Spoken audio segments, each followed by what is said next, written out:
What's going on, y'all? KMBest here. I am joined, as always, by Lambie Series. Together, we are 8 Cubes. We talk about the 8 most important topics in Marvel Snap, and we're going to start with the card coming out in Series 5 this week, Prowler, who is my favorite card of the season, having played absolutely 0 games with him. Prowler is a 3/4 with an on-reveal. Add 2 Thieves tools to your hand. Those Thieves tools are selected from a random pool, much like Kate Bishop arrows. There are 3 total Thieves tools in the pool. You get 2 of them, and if a card has moved in the previous turn, those Thieves tools become 0 cost instead of the 1 cost they start with. Now, those Thieves tools are, first up, Remote Mines, 1 cost skill, afflict the 2 strongest enemies at this location with -2 power. Next up is Vibro Shock Gauntlets, which is gain 1 energy and give something 1 power. And of course, the final one, whose name I forget, but it is effectively an Aranya. Move something to the right from the location that you play it and give it +1 power. Lambie, do I have all of those exactly correct? You have it all correct, and it's called Flight Harness, yes. Flight Harness is the last one. And I got Vibro Shock Gauntlets correct. You proposed the name VSG for these, and I think that is a very reasonable thing to do, given how hard these are going to be to remember. Yeah, I mean, I'm never going to call it Vibro Shock Gauntlets on a day-to-day basis. It's going to be VSG. But yeah, so they printed this card. If you guys watch this podcast for a long time, you know that I like cards with a lot of flexibility, cards that have a bit of like curated random generation, right? Like Kate Bishop, like Merlin. This is another one of those kind of cards, right? It's like a bit of random generation that's not completely random. But yeah, let's go into the skills themselves, right? So I think there's like 0 bad skills, right? Because like they buff stuff, they reduce the power of your opponent's stuff, and obviously the best one in my opinion, VSG, Vibro Shock Gauntlets. It's the one that gives you energy on the following turn as well. So, and of course they all cost 0 if you move the card on the previous turn, which obviously doesn't apply to every deck. But I feel like this card could go into decks that have like literally 0 move synergy as well. It's kind of interesting because these 1 cost skills are super flexible, right? Like they impact the board immediately when they're played and they're cheap. So obviously you would want to play Prowler in like a deck that has a bit of move synergy. But if you don't, I actually think it's still a very good card because these are very efficient like skills that you can use. So but obviously, if there is like a deck out there that literally has like cheap move synergy, this fits like easily into that as well. What I think is interesting about this card as a move synergy piece is that it very clearly is not a move synergy piece that goes in the move deck.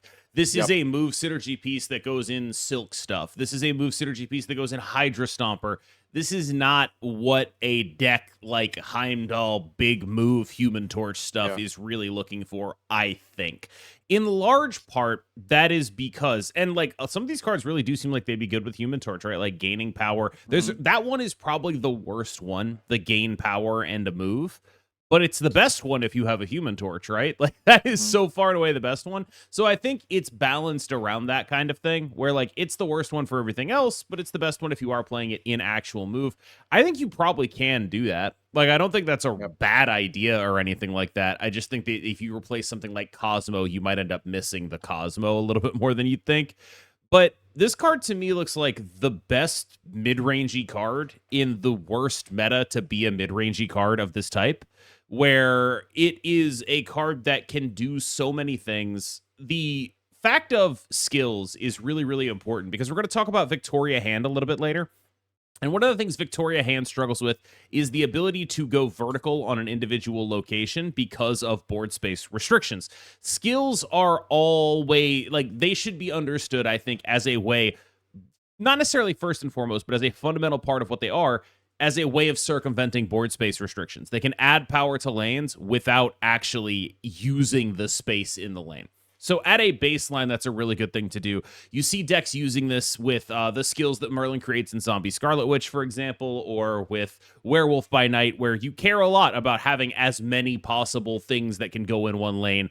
That is something that shows up a lot with this. I would not be surprised if similar things were true of Prowler. I can very easily see Prowler being just a very good card. I feel like the floor on this card is like bigger Kate Bishop, and the ceiling on this card is bigger Merlin. Like, that is genuinely what I look at when I see this. Like, those are two cards that are there is like a very good card, and then there's a super elite card. And I feel like the range on this card is basically between those two. Like, this is the card with the highest floor that I've seen. Man. Yeah, the floor on this card is really high. But, and this is important, we're probably in the least Merlin Kitty meta, or Merlin Kate meta of all time. Probably the least, the worst time for a card that is just like, the floor on this is really high to come out, because we're not in a metagame that cares a lot about the floor. We're in a metagame that cares a lot about the ceiling. And I wonder if this guy is going to be as good as I think he is, because he looks ridiculously strong, just like a really strong thing to do. But he's not necessarily going to be like busting any doors down and being amazingly powerful on his own. He's just going to be doing like a bunch of nice and little helpful stuff. And that doesn't seem like what the metagame calls for right now. Yeah, but I do want to say one thing also about this card though. Is like, I remember I mentioned in the previous video that I wish Deafening Chord was like something that a card generates, right? Because it's like a one cost skill. Like, this card is basically like, if this generates Deafening Chord, I'll be very happy about like this card. But my point is basically, my point is basically that I love cards like this that generate stuff that like allow you to impact the game in a variety of different ways, and it's very flexible, right? And also there's a bit of like guesswork, because even though it's just like 2 out of 3, I think some of the cards, like some of the games you win, will probably be just based on like your opponent not knowing which of the 3 you get. You know, would you get like plus power or reduce their power, and then like that little bit of point difference from using such a cheap effect would be super effective because it's unknown. Now, many people have been randomly generating this card off RSM and Agent Coulson already, but he will actually release, as far as I know, in the Sanctum Showdown game mode. That is Hydro Man, a 5/8 that reduces the cost of the top card of both your and your opponent's decks to 1. I don't think this effect is bad, but when I look at this, what I see is mostly, is there a way for me to do this and not be locked into like the anti-venom thing, right? Like, is there a way for me to do this and not be like, I am setting myself up to fail if I don't have Mobius here? Because when I look at anti-venom and I think about anti-venom Loot Cage compared to, say, Hydro Man Mobius, I see anti-venom Loot Cage as a thing that I can solve in deck building much more easily if I don't have the Loot Cage, right? And the solve for that is just, you know, you run like Mystique stuff, you run Man Spider, you run Gore. It limits what your payoffs can be, but you don't have to have the Loot Cage. You can just play the card and it has a similar effect to this, right? This card has a problem where you are doing something for your opponent that you don't know how good it is. And that's a really scary thing to do in a game like Marvel Snap. And I do wonder if this is the kind of thing that can show up in any deck that does not play Mobius because of how scary that is. So this card actually, in my opinion, this card is a very, very fun card. Like, I when I say fun, I don't exactly mean good. I just mean fun, because at the end of the day, I think the last point that you made was the most important point, which is that you're actually effectively potentially like making your opponent's final turn or whatever turn way better than yours, and you wouldn't know, right? Like, you might give them a new snap condition, but at the same time you might also give yourself a new snap condition if you actually reduce something that's super high cost into to 1 cost, you know. So I really think this card is very difficult to play right now, because like, firstly, it's a 5/8. 5 is expensive, and then like there's like way better 5s to play right now that actually accomplish like more guaranteed things. I don't know where this card can fit in outside of just being randomly generated and you need to YOLO something like this. Maybe in an RSM that you randomly generate this, and like, since RSM is a bit more expensive, like in theory as a deck, so this could be fine. But at the same time, you are giving your opponent potentially an extremely sick top deck that like could cost 1, you know. So this card looks way more fun than good right now, unless obviously you in the future or whatever you play a deck that's like mostly high cost, so you are mostly gonna benefit off this instead of your opponent benefiting off it. Yeah, I mean, I could see putting this in like a Mobius and RSM and just being like, yeah, sure, whatever. Like, I could see you doing that. That makes sense to me. Because part of the appeal of this card is RSM naturally gets to 7. And so you get to do 6 + 1. The thing this is the 1, right? Like that. They're like, the more that's true, the more appeal this card holds to me. I also think that this card is like, you could chuck it into a Pixie deck. I think that's like a pretty reasonable thing to do because your range is already so impossible to tell, and you might already be playing Mobius in there anyway, right? Like, there's just probably something cool you can do in that space.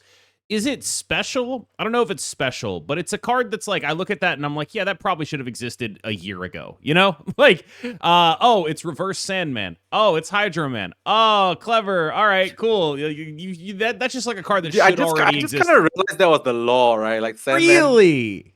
I just realized it, dude. Like the reverse Sandman thing. I kind of just realized it. Yeah, no, like I look at that and I'm just like, yep, you have added another card to this cycle, so to speak. Well done. And I that is basically a lot of my thoughts on this. Do I think it's going to be the most metagame impactful card? No, but I don't want that to trick people into me thinking that I think it's going to be bad. It's just like when I look at this, I'm like, oh yeah, that's like a 3 out of 5. You know, that's what I see. And when I look at Prowler, I'm like, that's a lot closer to like a 4.5 out of 5. It's just at the wrong time, maybe. Spider-Man Noir released to the sound of a resounding because he is... we talk about wrong time. We talk about a lot of things, right? Spider-Man Noir, the barrier to entry is high. You have to do about as much work to make him work as you would to do a combo deck. And the payoff is just like a pretty big guy, right? And that's sort of ultimately the biggest issue with him is like, when you compare him to, and we're going to talk about the word combo in the future, like there's a conversation to be had there, but like let's compare him basically to like Scar, right? What's the payoff for Scar if you like do everything right? Is you get like a 112. That's probably better than getting a Spider-Man Noir trigger, right? It has a deck building ethos. What is it that you're doing with Scar to get such a reward? Oh, you're playing things that have 10 power, a thing you already want to do because that's how you win games of Marvel Snap, right? And then you look at this guy and it's like, what do you want to do to make this guy work? Oh, you want to go like super out of your way, play off curve or play bad cards. And it's like, well, okay, the payoff needs to be bigger then.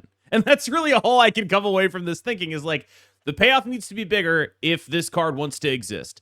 It is asking so much of you that you don't want to do that there are just lesser investments you can make for greater return. Yeah, so my only question is like, because I know it's not a very good card right now. I mean, like, what's the buff that we can give to this thing? Because right now it's kind of like no one wants to play this card because of the effort required and like the payoff is, as we mentioned, not great. So what is the buff we could potentially see with this card? I don't know that there's one that doesn't kind of mess the flavor up. There are a couple of options, right? And I think these run the risk of making the card broken. But like here's one. I believe this one comes from Smiles, of course. Is you could make it see only the power at other locations, which would give you just a lot more control, or the cost at other locations, which gives you just a lot more control over, you know, the whole deal that the card does. Another one would be making it see power instead of cost. I think that's a fairly interesting thing. A third one would be dropping it to 6, which would ruin the 8 thing that they're doing because spiders have 8 legs. But if you drop it to 6, it triggers off a 1, 2, 3, and you play it on 4, and then you get like a 6 power copy of something. I think that would be the easiest one, where it's like if they're just willing to give up on the design. But I also don't think that that's like super compelling, right? Does the game really need Wiccan 2? Like, does it really need another thing rewarding you to do that for doing that? I don't know. There are things they can do. I don't know if any of them are good ideas, is basically what I'm getting at.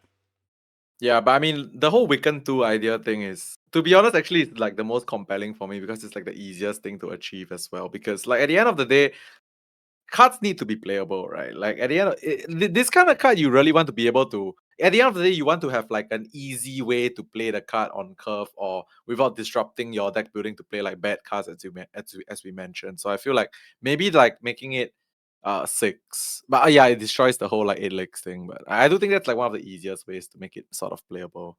Deafening Chord came out and is, I don't really know the right way to describe this. There are certain decks that really, really, really care about just your tech being cheap, and Deafening Chord is obviously amazing in those decks.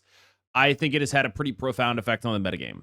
I also think that it is a little more specific to those decks than you might think. Like, the way I think about it is like, There are modular pieces of interaction, Deafening Chord, Red Guardian, Cosmic Ghost Rider.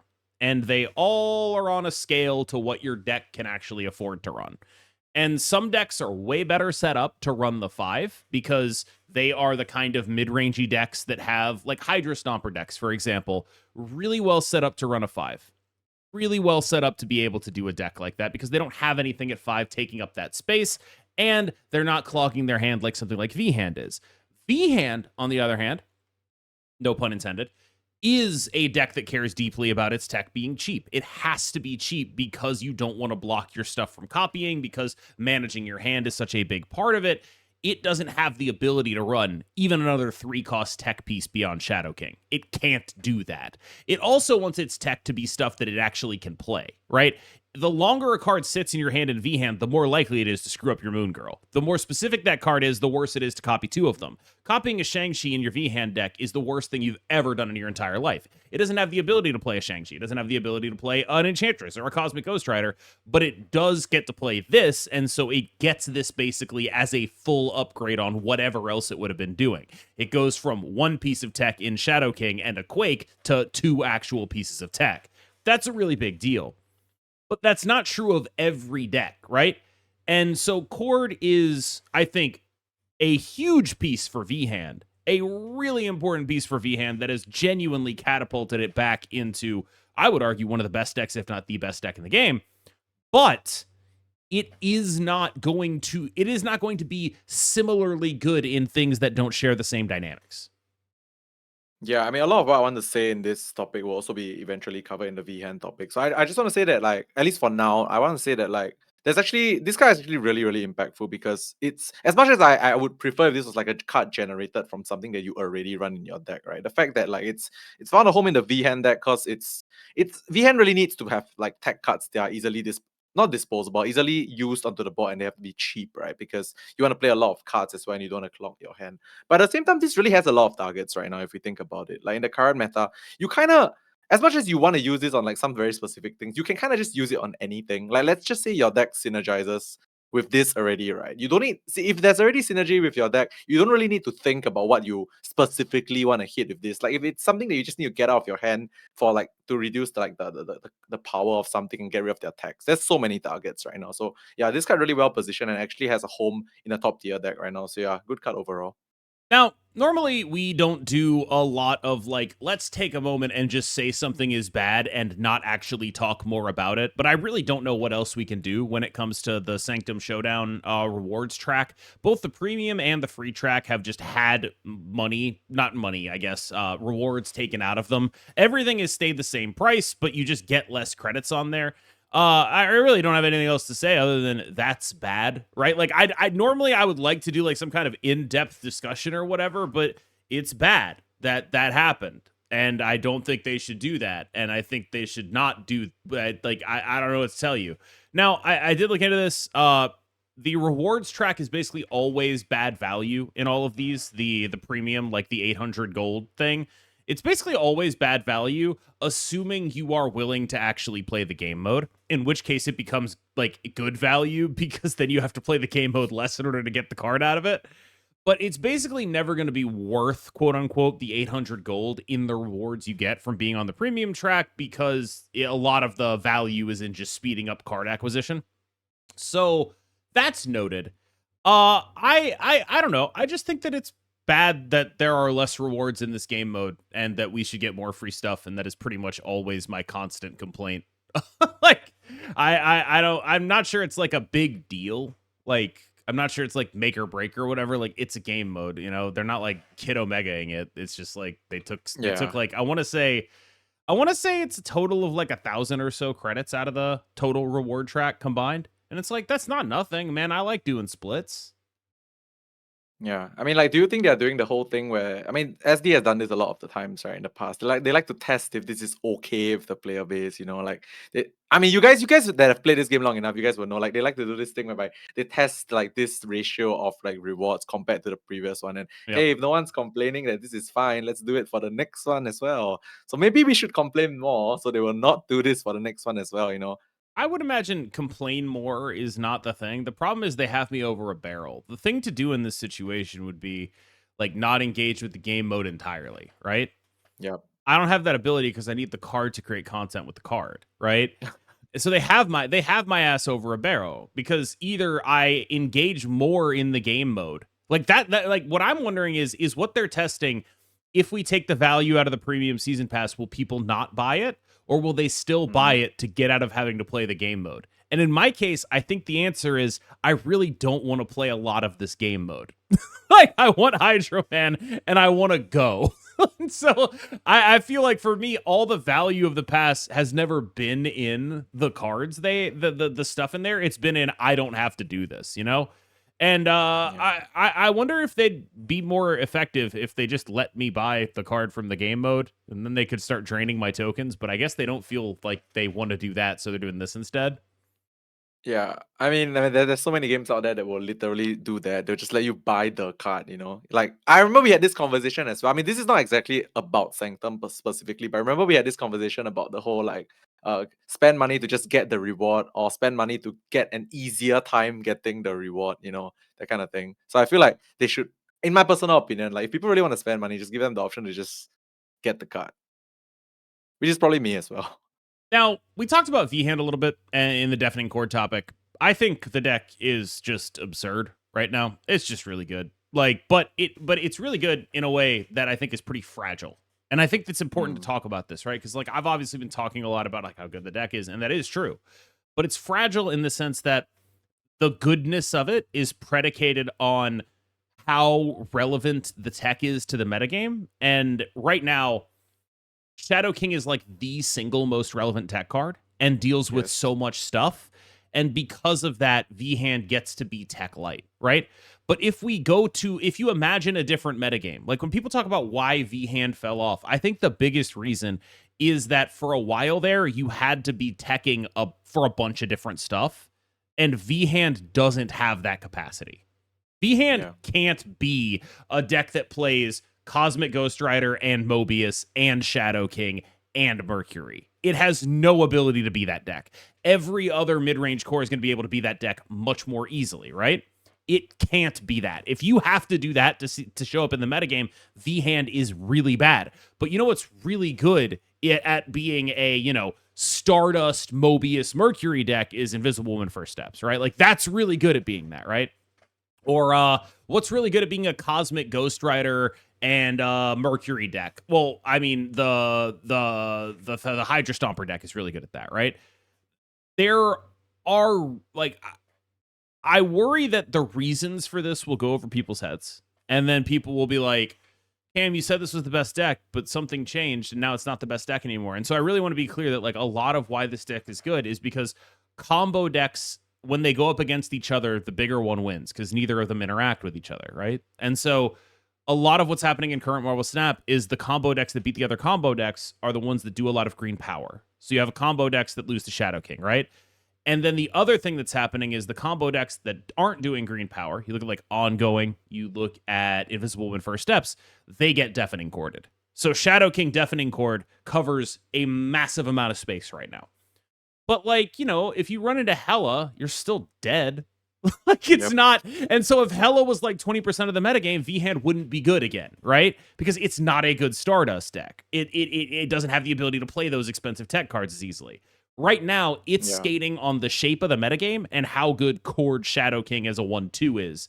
But that's not a permanent state of affairs. And I feel like it's like really important to call that out and then also call out why so people understand what's going on.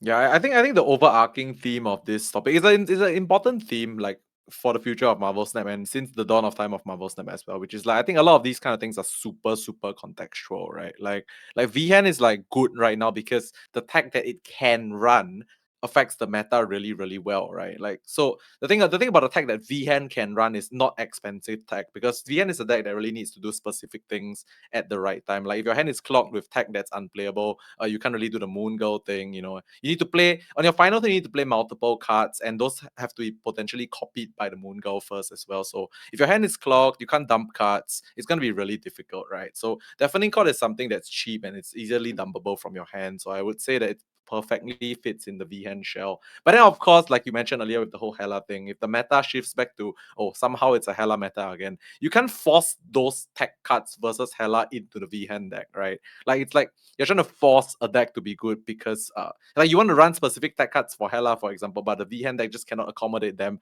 So, like, you're trying to force the V-hand deck to be good. So, I think that's something that you do not want to do. Just that for now, at least, V-hand is a deck that accommodates the two best deck cards. Well, Shadow King is the best deck card. Then Deafening Chord is like complementary to the Shadow King as well. So yeah, VN can do that right now, so that's why it's a good deck. The terminology that I want to talk about right now is the word combo. Because I think I use it mostly to define not how a deck actually functions, but a lack of interaction. When I talk about a combo deck, a lot of what I'm talking about is I am doing my game plan and nothing else is happening. It is just my game plan versus whatever's in your deck, right? I would like to introduce a couple of terminology splits that I'm going to try to adopt in the future. I will be referring to decks like that as all in. That is what I'm going to be doing. Or maybe as war decks after the card game where the biggest number wins. I'm working on that terminology. If you're not playing interaction in a meaningful way, you are a war deck. That's what's happening here. If you're like a full combo deck, you are a war deck. You are an all-in deck. If you are a sort of V-hand type deck, Hydra Stomper type deck, I will refer to you as a synergy and tech deck. S&T, maybe. I don't know. I have to check because that might be an abbreviation for something that's bad. I actually just have no idea. There's a lot of abbreviations on the internet that I'm not familiar with. And then I think this kind of deck doesn't really exist anymore, but like a full tech deck, right? I think Sarah, basically. Yeah, like I think that like that's sort of going to be how I think about this stuff. Is like if you got like 2 tech pieces, 2 to 3 tech pieces, you're like synergy and tech. If you're more than that, you're a full tech deck. If you are less than that, you are probably trending closer to an all-in or war deck. And I think that's probably just going to be an easier thing to understand because I don't like running through the heuristics, but when I think about like Scar Cull Obsidian decks and it's like, well, that's a combo deck. It's like, it's not, but it has the dynamics of one, and that's more important to the conversation, right? So expressing those dynamics is the important thing. Talking about like making sure both parties in the conversation, whether that be me and you or me and my audience, understand what I mean by that. That's still really important. That's a pretty important concept to try to convey, and I'm looking to find better terminology. So I'm basically saying open for suggestions from you and from them. Yeah, I mean, I think terminology aside, right? I do understand mostly what you're trying to say. Actually, I kind of just fully understand because at the end of the day, when we talked about like the whole, so let's just use Sarah as an example, right? Sarah was, and most of the time is a deck that wins by invalidation, right? Like you win by playing tech cards to invalidate your opponent's game plan. I think your entire deck doesn't really do anything if you do not invalidate what's relevant in the meta, right? So that's Sarah, which is the full on like counter deck per se. And then there's stuff like V-Hand, the current relevant example, whereby you have like a game plan that wins by just playing stats, which is the premier and normal way to win marbles. So you play stats and then you add relevant tech cards that affect the meta. That's basically V-Hand. And then the other end of the spectrum, which you talked about at the start, was basically decks that literally do nothing to your opponent. They just do their own thing completely, and then they just win by like, it's borderline solitaire, right? Effectively, what you're trying to say, because they just do their own thing and they hope their own thing works regardless of what your opponent is playing. Yeah, so that's just the all-in combo deck. I think that's the one that I can like agree with most. We call that the all-in deck, like all-in combo, because it literally has to win with that combo, and like regardless of what your opponent is doing, it kind of has to do that thing. Yeah, I'm wondering about like what if I called it all energy, which is like fusing all in and synergy. But that might not be helpful to like a non-English speaking audience, where it's just not a concept that translates. I feel like that's trying way too hard. Yeah. You wanted to talk a little bit about cheap skills? I'll tell you one thing, being good at Marvel Snap, that's an expensive skill. Go ahead.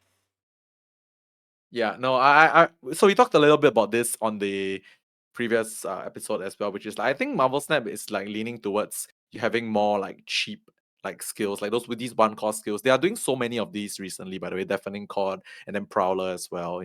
Like I think this might be the direction that they want to move towards, whereby your tech, so-called tech, is just like one cost cards, which also just means that if this is the direction that they're going towards, it kind of makes 6 cost cards inevitably worse, right? Because you don't get to pair 1+6 unless you are like a Magic or Arisham deck, right? You get to pair 1+5 a lot, or 1+1+4. So at the end of the day, I feel like if this is the direction that they are trying to go for, your 6 cost cards just inevitably become a bit worse. But that's fine for me, because I'm actually a very big fan of like having your tech cards be potentially most of your tech cards be like one cost effects, skills like Deafening, Chord. Yeah, that's just something that I was thinking about, and I feel like this is the direction that I like going forward with Marvel Snap. But yeah, at the same time, I just think that like I'm very done with having to worry about stuff like Shanks and Enchantresses. I'd rather just play something like it's just new kinds of interaction, whereby your opponent's interactions are a bit cheaper, so you kind of have to like think a bit differently than it used to be. All right, y'all. Thank you so much for watching. As always, I've been KMBest. He's been Lambie Series, and he's about to take us out. Alright, guys, hope you guys enjoyed this episode. Like, comment, and subscribe, and we will see you guys in the next one. Bye bye.